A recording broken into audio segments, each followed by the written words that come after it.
This recording is for Chapter 4, Section 4, Translations of Conics. Right now I'd like you to get out your cheat sheet that I handed you in class and also open up your textbook and get your notes out. I think you'll be referring back to that cheat sheet here and there and everywhere just until you get, well, hopefully more comfortable with those things as time goes on. So last lesson we were introducing all of our conics in their standard form. Today we're going to look at shifting or transforming those conics. New equations of the conics will have a center identified in them. Just like when we studied our circles once upon a time, that center again is going to be referred to as HK. If we consider this center, we can determine the left, right, or up-down shift of the conic.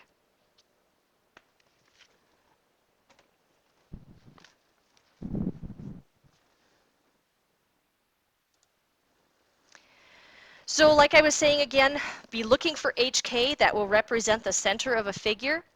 If a center shifts from 0, 0 to HK, it would be easy to describe that shift. Okay, you'll just look at the change of the numbers and determine how far left or right it went and how far up or down it went. So a shifted parabola. Okay, so if it has a vertical axis, remember how we had x squared equals 4py in standard form? Well, now you can see that center point identified as well. The focus of these, the directrix, the vertex of these, I have them all listed here on this page. So why don't you go ahead and hit pause and copy that down into your notes.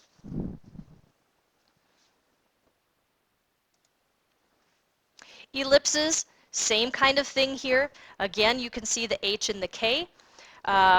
There's a listing for when the major axis is horizontal, when the major axis is vertical. The length of the major axis is still going to be 2a. Remember, a marks the vertice, or the vertice points. So 2a goes from vertex to vertex, and that gives you that whole length of that major axis. And then the minor axis is still 2b. So again, hit pause and finish copying down these. And then also the hyperbola. Transverse axis being horizontal, transverse axis being vertical.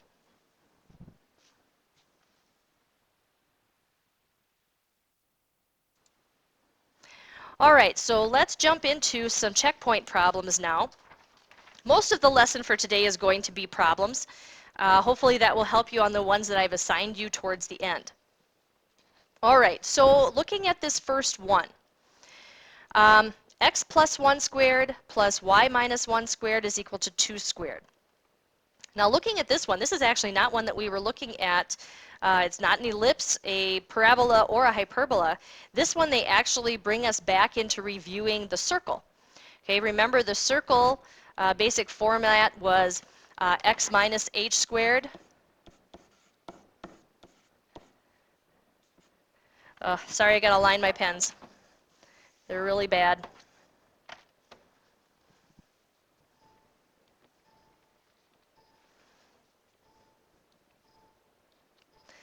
Only makes the 4th time today that I've done this. Pardon, there we go. Now it should be better.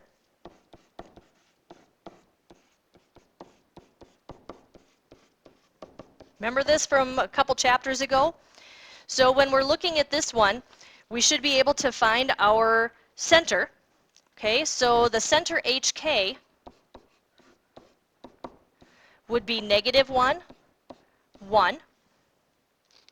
So if our center is no longer at 0, 0, but at -1, +1, do you guys see that we've shifted 1 left and 1 up? And if you need to, just graph the points and look at them. You know, from 0, 0, or from the center being at the origin, moving to -1, 1, where did it go? The second one down here, we have an x squared term over 9 and a y squared term over 25, a plus in between them, and equal to 1. So that is resembling an ellipse situation.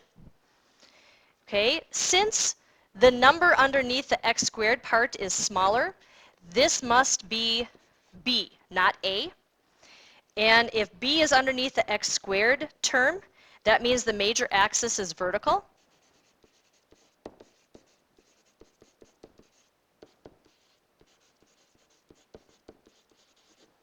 Okay. The center, let's identify that. The center would have to be -1, +2. Okay, hopefully everybody can recognize that. The major axis. All right, so if b squared is 9, does everybody agree that b would have to equal 3? That would make this one here a squared. So a would be 5. Okay, so the entire length of our major axis is 10. Your minor axis is 6. Okay, so the translation of this graph is an ellipse with major axis of 10 and minor axis of 6 is shifted 1 to the left and 2 up.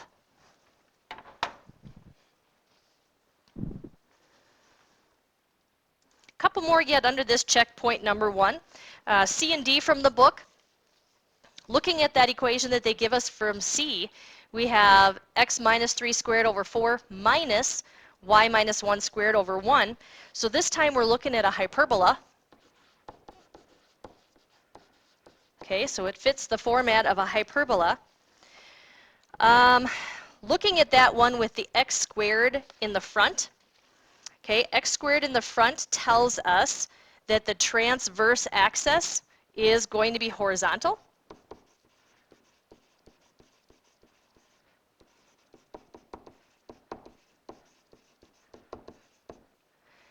Rewrite those denominators as an amount squared so that we can identify our a's and our b's. And we should also be able to identify our center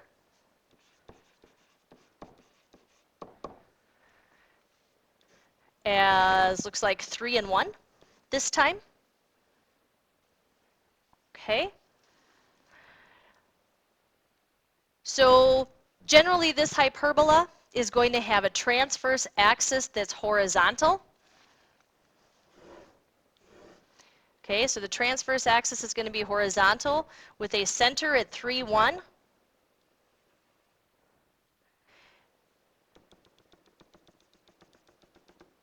Okay, so from there it's going to, we don't have to be exact here at all.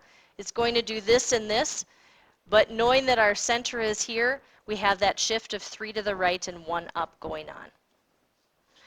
All right, so describing these translations doesn't really require a sketch, but sometimes the sketch might help you with your description. The last one, D. We have x plus 4 squared minus 8 parenthesis y minus 3. Now notice there's only one squared piece in this one.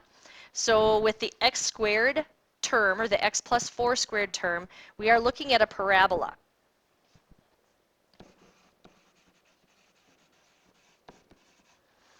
Since the squared part is the x part, we know that it's either going to open up or open down. Okay, so let's take a look at this a little bit more. Let's rewrite it. Let's isolate the squared part. We'll move the other part to the other side. Then let's go ahead and rewrite this in standard form. Remember how that was 4 times something, 4 times p? Okay, so this right here identifies p, which is part of your focus point. So p is 2. Our center is going to be -4, 3. So with this one, p is positive, so that means it's going to open up.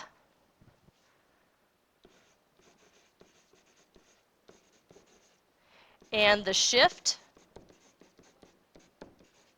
is 4 left and 3 up.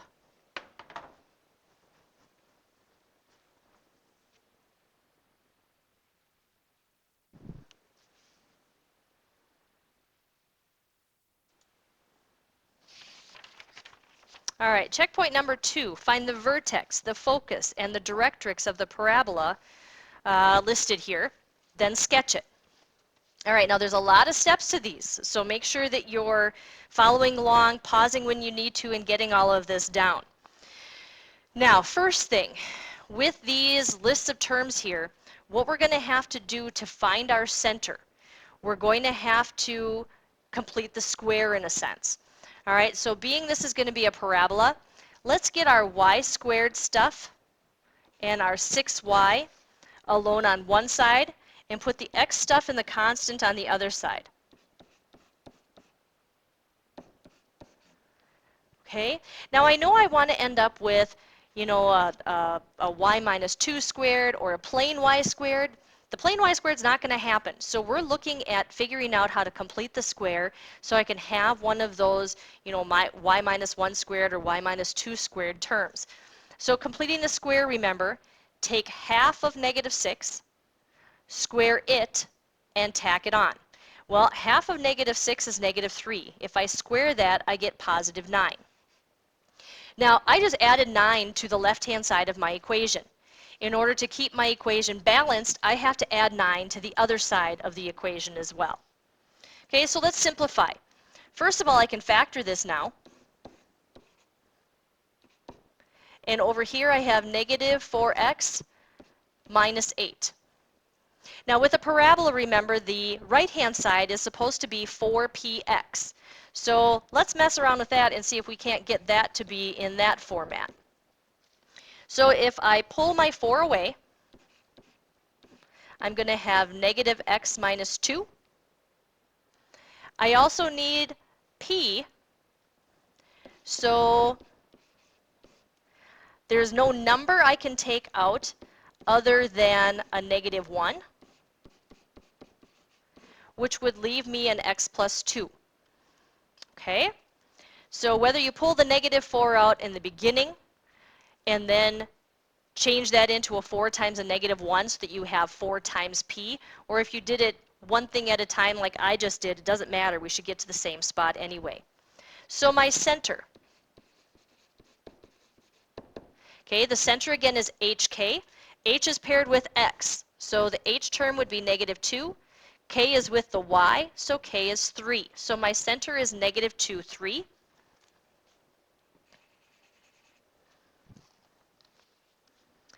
Then, in our solving here, we came up with p is equal to negative 1.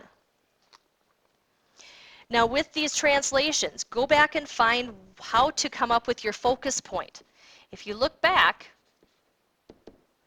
okay, this one is going to be a sideways facing because it's a y squared parabola, and p is negative. So that means this parabola is going to open to the left.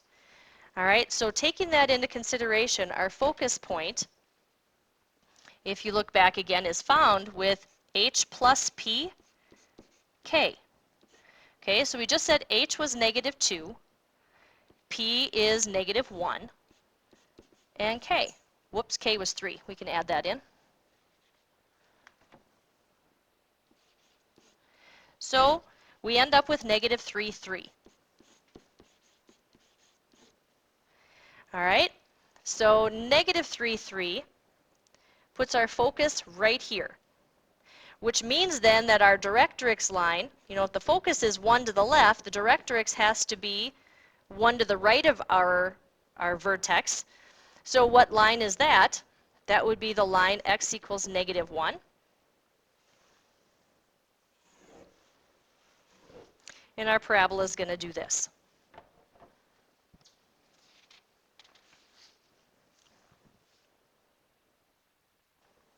Checkpoint number 3.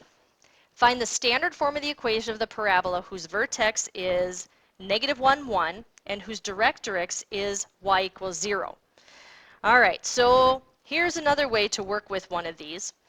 If they give us our vertex, we have h and we have k, correct? Standard form of the parabola. If y equals 0 is our directrix, okay, y equals 0 is a horizontal line, which means our parabola has to go up or has to go down. So that's going to be one of those x squared originating parabolas. So let's go ahead and go with the x minus h squared will equal 4p y minus k. Okay, so we have a few of these things. We know that h is negative 1. If we plug that in, we have x plus 1 squared. P, we don't have that just yet, so let's hang on with P. We'll come up with that in a second. And we have y minus k, which would be y minus 1. All right, now if the vertex is negative 1, 1, and the directrix is the line y equals 0, okay, that's the x-axis, right? That is one spot below the vertex, and we know that our focus is going to be the same distance the other side. So our focus point is negative 1, 2. So if your focus is negative 1, 2, use the y equals k minus p, which is again on that earlier slide, to come up with what our p is actually going to be. All right, so y is 2 and k is 1. So if we solve this, we're going to end up with 1 equals negative p, or negative 1 equals positive p. Okay, that didn't turn out right. Oh, I know what I did wrong. Come back. I don't want to erase this entire video so far, so you're going to have to bear with me here. Y equals 0 was our directrix. That's one I wanted to look at. And if we have k as 1, what would p have to be in order to get the 0 that they already handed us? P is a positive 1, not a negative 1. So now we can come back here and fill in our last piece.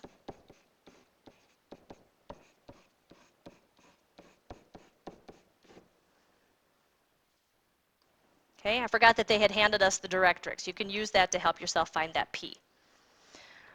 Okay, next one. Oops, I think I skipped one. Checkpoint number 4. I'm on page 346 now, so you're keeping up in your book. Make sure you're on that page. This is in the middle of the page. Sketch the ellipse with this equation. All right, so again, we need that x squared term and that y squared factor. So it's another case where we're going to be looking at completing the square stuff. So let's group things. Put the x stuff together. So 9x squared, let's move the minus 36x over to it. Then we have the 4y squared, and let's pair the 24y with it. And I'm going to get rid of the 36. I'm going to put it on the other side because we're going to need to eventually anyway. All right, so to make that front chunk and complete the square with it to come up with that x minus something squared term, completing the square means we have to have no lead coefficient.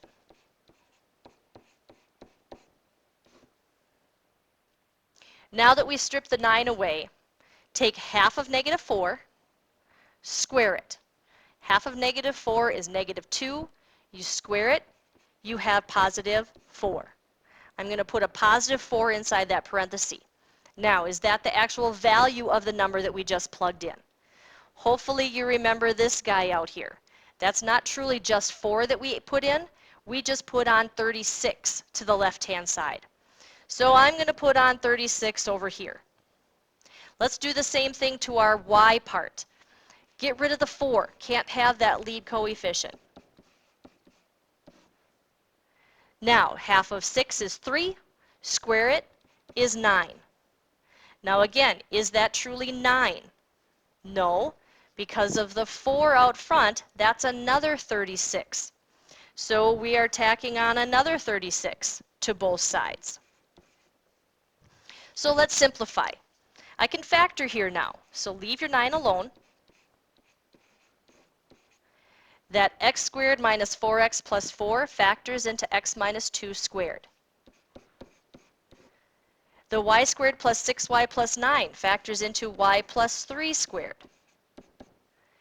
And on the other side of the equation, negative 36, and positive 36 reduces to 36.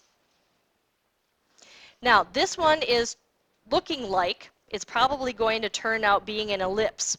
Ellipses with standard form have a 1 on the right-hand side. So let's divide everything by 36 to make that 1. So now we have x minus 2 squared over 4, y plus 3 squared over 9 is equal to 1. So with an ellipse, your smaller amount is underneath your x squared term. The smaller amount is always b in our ellipse, and that means that our major axis is going to be vertical to have b under the x squared term. So you have a vertical major axis. The center is going to be 2, negative 3. B ends up being 2, because again this could be rewritten 2 squared. A is 3, because 9 is the same as 3 squared. So let's go over here and make our sketch. The center is 2, negative 3. We know that the vertical, or the major axis is vertical, and if A has a distance of 3, that means we're going to go up 3 and down 3 from the center. B is 2, so we're going to go left 2 and right 2 from the center. And there's our ellipse. Checkpoint number 5. This one's on the bottom of page 346, so same page, scoot down to the bottom. It says find the standard form of the equation of the ellipse whose vertices are 3, 0, and 3, 10. The length of the minor axis is 6. All right, so look here where they gave us the length of the minor axis. The minor axis always has a length of 2b, correct? So if 2b is 6, would you agree that half of that, or 3, would have to be b? Okay, we're going to need that number, so hang on to that thought. Now take a look at your vertices. They go from 3, 0 to 3, 10. Now first of all, think of a little quick picture of that. 3, 0, 3, 10. If these are our vertices, and our vertices are always on our major axis is going to be vertical.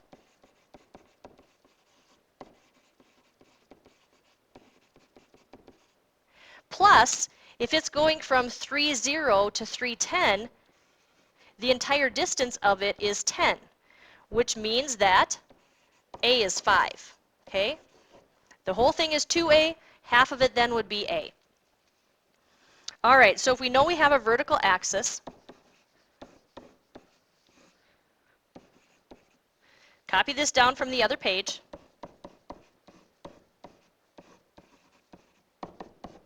We know we have this to fill in. Whoops. That's supposed to be a 1. I don't know why that hooked. So let's fill in what we have. Oh, one more thing that we can find, sorry. If our vertical axis is 10 and A then is 5, what number would be our center? Okay, center is like the midpoint of those two vertice points. So our center is going to be 3, 5. We need that. Okay, now come back. If the center is 3, 5, x minus 3 squared, b we said was 3, k is 5, so y minus 5 squared, and we found a to be 5 as well. And then equals 1. And you got it.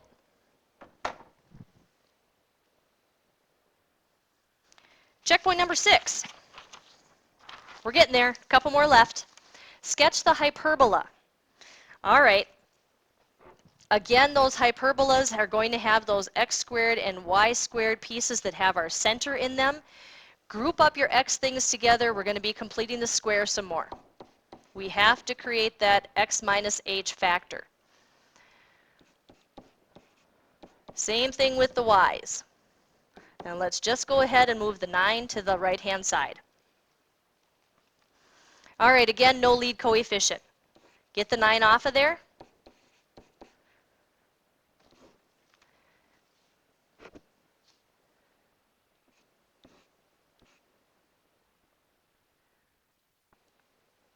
I'm just going to go ahead and take the minus 1 out. I got to make that lead a positive 1 as well.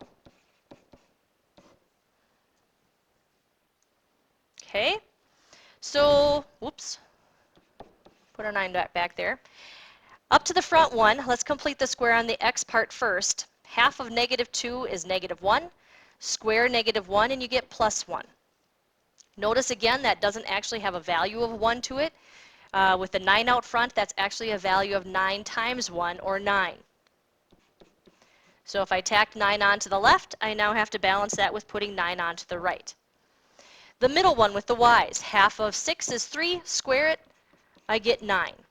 But again, we took that negative 1 off to make a positive y squared.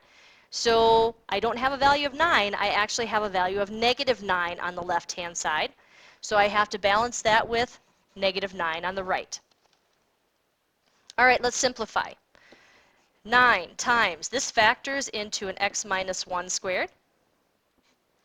This one factors into a y plus 3 squared. And my right-hand side reduces and simplifies to 9. Again, with the hyperbola, we want to have a 1 on the right-hand side. Let's go ahead and divide everything through by 9. So x minus 1 squared over 1.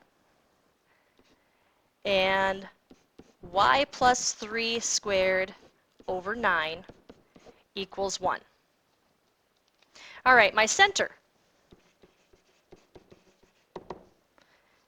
HK would be 1 and negative 3. So 1 and negative 3 is my center.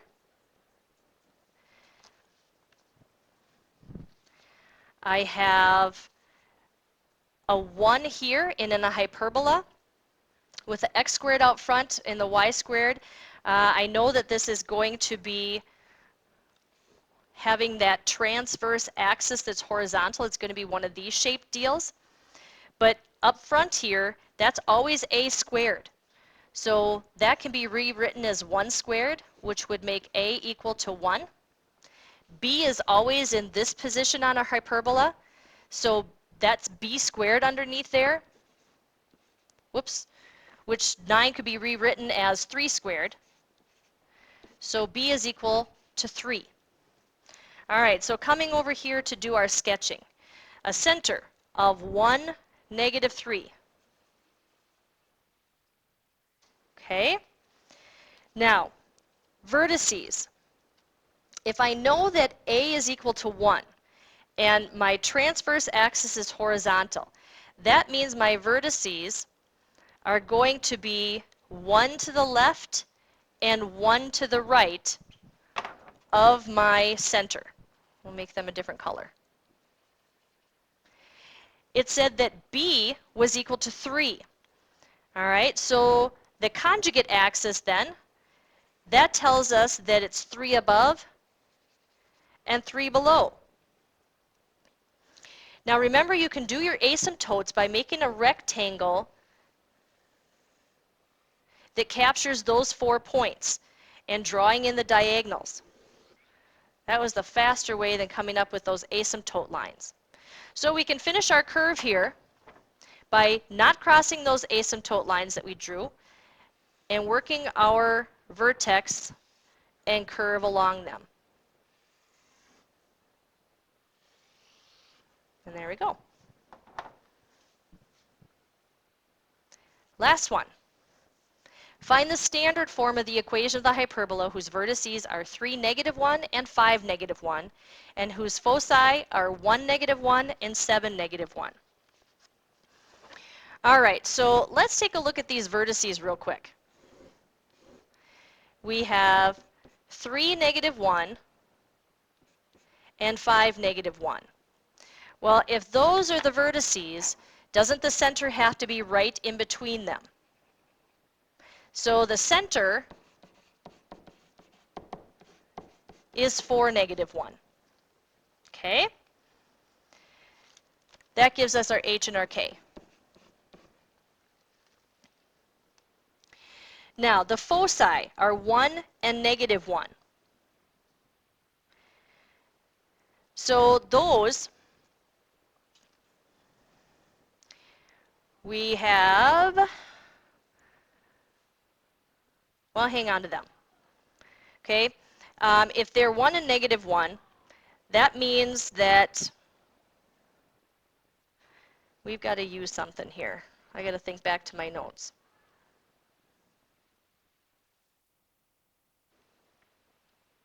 Oh, I have 2 of them. Sorry, I was only looking at one. 1, -1, and 7, -1. Sorry, lost my train of thought.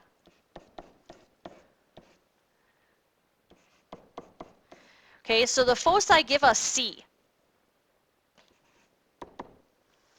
Now, -1 and -1, don't worry about them so much, but if the distance from 1 to 7 is the distance that our foci are apart, half of that is our C value. So if it travels from 1 to 7 for our X values, that means C must be 3. Okay? Just like when we found our center, that was halfway in between our vertices. If we know what our 2 foci are, that distance is C one way and C the other way. So we've got to find the midpoint mark, and that would get us up for the 1, -1, and the 7, -1. So C is 3. Now, we had a relationship given to us for hyperbolas. Do you remember using b squared is equal to c squared minus a squared? Okay, we do not have b yet, but we did just find c, and we found a. So b squared is equal to 9 minus 1, or 8. So b is plus or minus square root of 8, or plus or minus 2 root 2.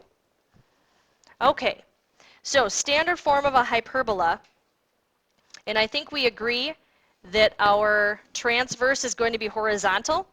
Okay, if our vertex or our vertices are here and here, we must have a horizontal line that connects them. So the standard form for that horizontal transverse hyperbola was this.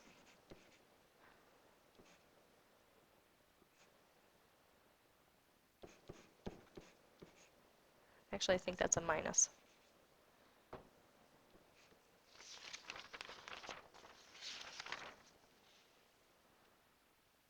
Yep.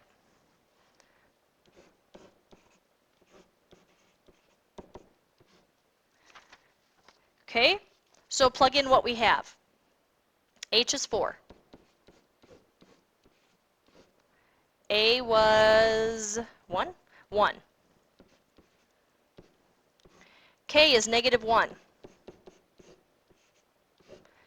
B, we just found, was 2 root 2. And there we go. Okay, again, it's one of those things where you're probably going to need your sheets out in front of you, both the cheat sheet I handed you in class, plus the notes that you took from the earlier part of these slides, and you just have to keep working with them. So other than that, you're just going to have to come to class. If you need help going through them, I sure can. Let's do a bunch of these practices. I do have some that I'm assigning.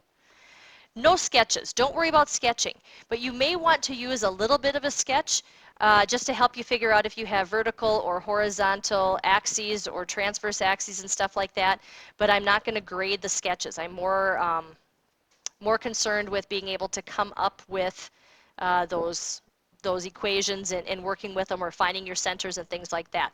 So turn in the following by Wednesday. There's 8 of them. You do not have to do the sketches, but if they help you, you sure can.